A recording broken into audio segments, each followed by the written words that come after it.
मानव जीवन और शरीर दुर्लभ है। एक बार की बात है, एक दयालु राजा ने एक लोहार की दुर्दशा देखकर उसको चंदन का बगीचा उपहार में दे दिया।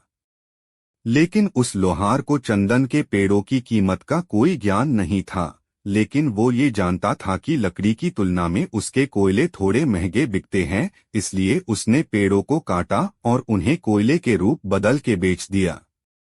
धीरे धीरे पूरा बगीचा खत्म हो गया।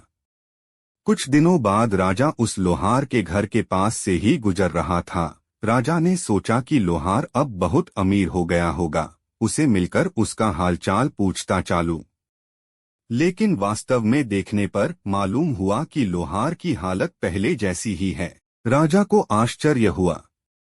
राजा को लोहार ने बगीचे के साथ क्या किया उसका पता चला। राजा को लोहार की अज्ञानता से दुख हुआ। राजा ने लोहार से पूछा, क्या तुम्हारे पास उन पेड़ों का कोई हिस्सा बचा है?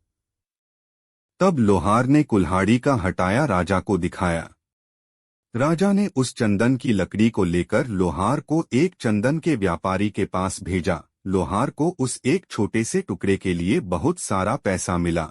लोहार को अपनी गलती का एहसास हुआ तो वो बहुत रोया। उसने राजा को एक और बगीचा देने की विनती की। ऐसा तोहफा बार बार नहीं मिलता कहकर राजा ने उसे मना कर दिया। अब इस कहानी को हम अपने जीवन के साथ जोड़ कर देखते हैं। दोस्तों, हमारी जिंदगी भी उस लोहार की तरह है। हमें अपने जीवन का महत्व जीवन के अंतिम श्वासों में ही समझ आता है। जब हम समझते हैं तब हम कहते हैं, भगवान मुझे थोड़ा और समय दे दो, लेकिन उस समय मिलना असंभव है। मानव जीवन अनमोल है, ऐसी जिंदगी दोबारा नहीं मिलेगी। इस कहानी से हमें यह सीख मिलती है कि इस दुनिया में दुर्लभ चीज क्या है। मानव जीवन और मानव शरीर। इस चंदन का मूल्य समझ लो, वरना उसका कोयला तो होना ही है।